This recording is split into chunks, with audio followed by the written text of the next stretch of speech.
Iran के सर्वोच्च नेता अयातुल्ला अली खामेनेई के सुपुर्दे खाक यानी अंतिम संस्कार कार्यक्रम को फिलहाल के लिए टाल दिया गया है। ईरान के सरकारी मीडिया के अनुसार पहले ये कार्यक्रम बुधवार रात तेहरान स्थित इमाम खामेनेई प्रेयर हॉल में आयोजित किया जा रहा था, लेकिन अचानक फिर इसे स्थगित करने का फैसला लिया गया।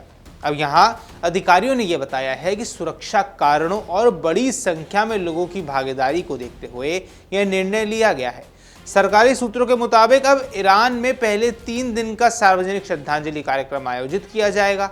इस दौरान देश भर के लोग तेहरान पहुंचकर खामेनेई को अंतिम श्रद्धांजलि दे सकेंगे। इसके बाद उनकी अंतिम यात्रा और सुपुर्दे खाक की नई तारीख की घोषणा की जाएगी। ईरान के भीतर खामेनेई की मौत को लेकर शोक और आक्रोश दोनों का माहौल देखा जा रहा है। ईरान के कई हिस्सों में लोगों ने विरोध प्रदर्शन भी किए हैं और अमेरिका व इजरायल के खिलाफ नारे भी लगाए हैं। इसी बीच ईरान के सुप्रीम नेशनल सिक्योरिटी काउंसिल के सचिव अली लारिजानी ने अमेरिका को कड़ी चेतावनी दी है। उन्होंने कहा कि अमेरिका के राष्ट्रपति डोनाल्ड ट्रंप और इजरायल के प्रधानमंत्री बेंजामिन नेतन्याहू ने मिलकर अमेरिका को एक अन्यायपूर्ण और विनाशकारी युद्ध में धकेल दिया है। लारिजानी की माने तो इस युद्ध के कारण पूरे क्षेत्र में तनाव चरम पर पहुंच गया है और इसके गंभीर परिणाम सामने आ सकते हैं। उन्होंने दावा किया कि मौजूदा संघर्ष में अब तक 500 से ज्यादा अमेरिकी सैनिक मारे जा चुके हैं। साथ ही कहा कि ईरान अपने सर्वोच्च नेता की मौत को कभी नहीं भूलेगा और इसका बदला जरूर लिया जाएगा। लारिजानी के बयान से साफ संकेत मिलते हैं कि ईरान आने वाले समय में अमेरिका और उसके सहयोगी के खिलाफ जवाबी कार्रवाई जरूर कर सकता है। वहीं मध्य पूर्व में बढ़ते इस संघर्ष को लेकर रूस ने भी अब कड़ी प्रतिक्रिया दी है। रूस ने साफ तौर पर अमेरिका और इजरायल को इस संकट के लिए पूरी तौर से जिम्मेदार ठहराया है। रूस के विदेश मंत्रालय की प्रवक्ता मारिया जाखरोवा ने कहा कि अमेरिका और इजरायल की सैन्य कार्रवाई ने पूरे क्षेत्र में अस्थिरता पैदा कर दी है। उनके अनुसार इन हमलों के कारण हालात तेजी से बिगड़े हैं और अब ये संघर्ष एक बड़े क्षेत्रीय युद्ध का रूप ले सकता है। जाखरोवा ने कहा कि अंतर्राष्ट्रीय समुदाय को इस स्थिति को गंभीरता से लेना चाहिए और जल्द से जल्द तनाव कम करने के लिए कदम उठाने चाहिए। रूस ने अंतर्राष्ट्रीय परमाणु ऊर्जा एजेंसी यानी कि IAEA से भी विशेष जांच की मांग की है। रूस का कहना है कि ईरान पर हुए हवाई हमलों के बाद परमाणु प्रतिष्ठानों को नुकसान पहुंचने की आशंका से इनकार भी नहीं किया जा सकता है। रूसी अधिकारियों की माने तो यदि इन हमलों के कारण किसी परमाणु संयंत्र या संवेदनशील परमाणु सुविधा को नुकसान पहुंचा है तो इससे रेडिएशन का खतरा पैदा हो सकता है। इसी वजह से रूस चाहता है कि IAEA इस मामले में निष्पक्ष जांच करे और पूरी दुनिया को वास्तविक स्थिति के बारे में पूरी जानकारी दे। ईरान और अमेरिका इजरायल के बीच जारी युद्ध का असर अब वैश्विक ऊर्जा बाजार पर भी पड़ने लगा है।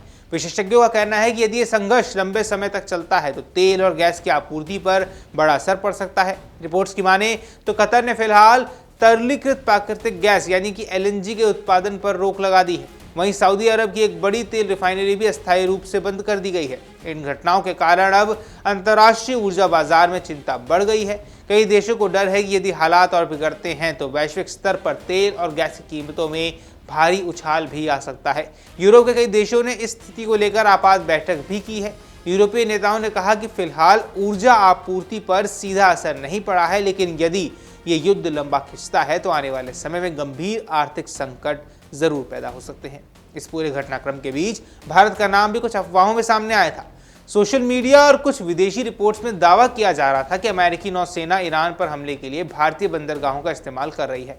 हालांकि भारत सरकार ने इन दावों को पूरी तरह से खारिज कर दिया है। भारत के विदेश मंत्रालय ने स्पष्ट किया कि ऐसी खबरें पूरी तरह झूठी हैं और भ्रामक है। मंत्रालय ने कहा कि भारत के किसी भी बंदरगाह सुविधा का इस्तेमाल इस तरह के सैन्य अभियान के लिए नहीं किया जा रहा है। साथ ही लोगों से अपील की गई कि वे ऐसी अफवाहों और गलत सूचनाओं से बचें। इसी बीच ईरान में युद्ध के कारण मरने वालों की संख्या लगातार बढ़ती जा रही है।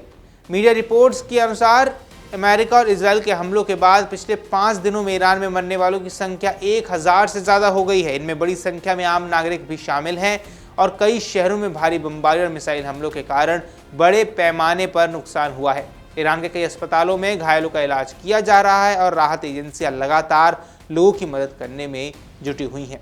आपको बता दें, मध्य पूर्व में बढ़ते तनाव को देखते हुए कई देशों ने अपनी सुरक्षा व्यवस्था को और मजबूत कर दिया है। साइप्रस समेत कई रणनीतिक क्षेत्रों में सैन्य जहाज और एयर डिफेंस सिस्टम को तैनात किया गया है। इसके अलावा कई देशों ने अपने सैन्य ठिकानों को और दूतावास की सुरक्षा भी बढ़ा दी है। विशेषज्ञों का मानना है कि यदि यह संघर्ष और बढ़ता है तो इसका असर केवल मध्य पूर्व तक सीमित नहीं रहेगा, बल्कि वैश्विक सुरक्षा और अर्थव्यवस्था पर भी गहरा प्रभाव पड़ सकता है।